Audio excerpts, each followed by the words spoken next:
Hey everyone, Kayla here. Today we're going to talk about the education systems of the United States versus Japan.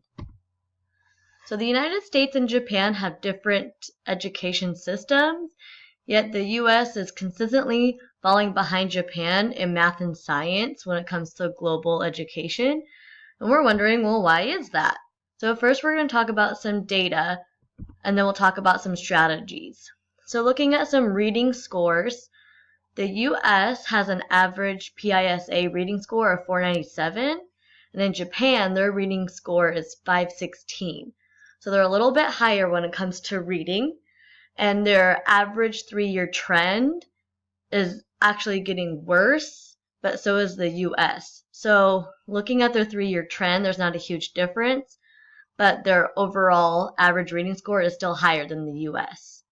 And then Japan does not participate in the PIRLS, but the US does. And looking at their 4th grade scores in 2011, they had an average score of 556, and it actually increased by 16 points from the last test in 2006. So looking at the math scores for the United States from the TIMSS test, in 2011, they had an average 4th grade score of 541, and then in 2015, it went down 2 points to 539. But in 2011, 13% of 4th graders reached average, and then in 2015, it went up a percentage. So that means that more 4th graders were reaching advanced. And then for the 8th graders, in 2011, they had an average score of 509. And in 2015, it increased by 9 points to 518.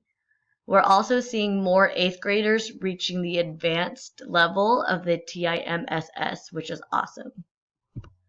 In Japan, they have an average 4th grade TIMSS score of 585. And then in 2015, it actually increased by 8 points.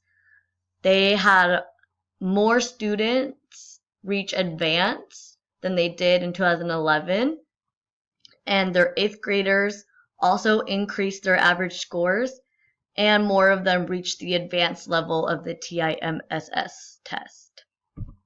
So comparing Japan to the US, for 2011, Japan had a higher average of the 4th grade scores. They had a larger increase in the average of 4th grade scores. They had a higher percentage of 4th graders reaching advanced. They had a higher average of 8th grade scores, and they had a higher percentage of 8th graders reaching the advanced stage. So overall in 2011, Japan's scores were a lot higher than US scores. In 2015, it's basically the same thing, where Japan's 4th graders and 8th graders were scoring higher. They had a higher percentage reaching the advantage stage, and they were increasing their scores, where in US, the 4th grade scores actually decreased from their 2011 test. So Japan is obviously doing better in their math test. So looking for the science scores, in 2011, the US 4th graders scored 554, and then in 2015, they increased by 2 points to 546. They also had an increase of students reaching the advanced, so they went from 15 to 16%. And their 8th graders also increased their score by 5 points, so they went from 525 to 530 points. And they also increased by reaching the advanced stage, so they went from 10% of 8th graders to 12% of 8th graders reaching advanced. So the US was getting better in science, which is good. And then for Japan, in 2011, their 4th grade average score was 559, and in 2015 it increased by 10 points, so they went to 569. They also had 14% of 4th graders reach advanced in 2011, and then in 2015 it went up to 19% of them reaching advanced.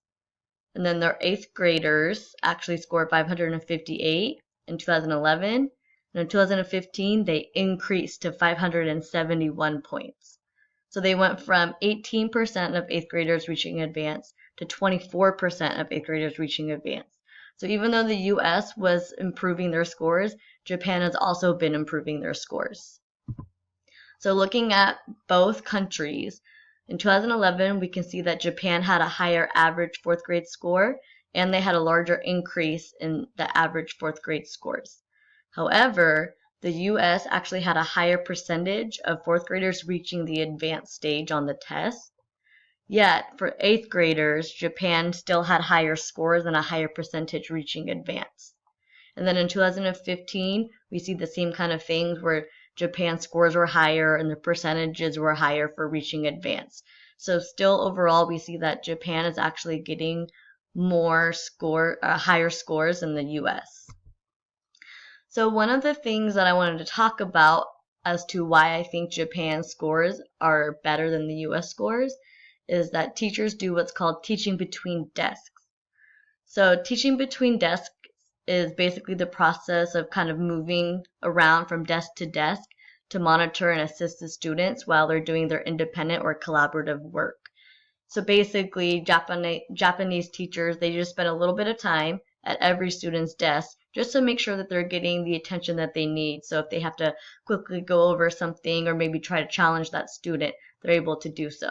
So American educators can definitely benefit from teaching between desks because it's going to allow them to facilitate that deeper learning in all their students, as well as give the attention to those students who are struggling.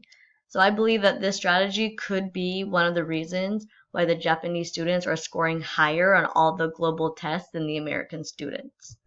So just to kind of summarize, we can see that Japan has higher scores for their fourth graders and eighth graders in math and science.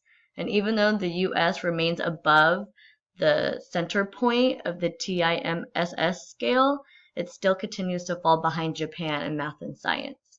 So the United States should kind of take note from Japan and maybe try teaching between desks in their classrooms just to try to get our students to improve and hopefully get above Japan in the scores.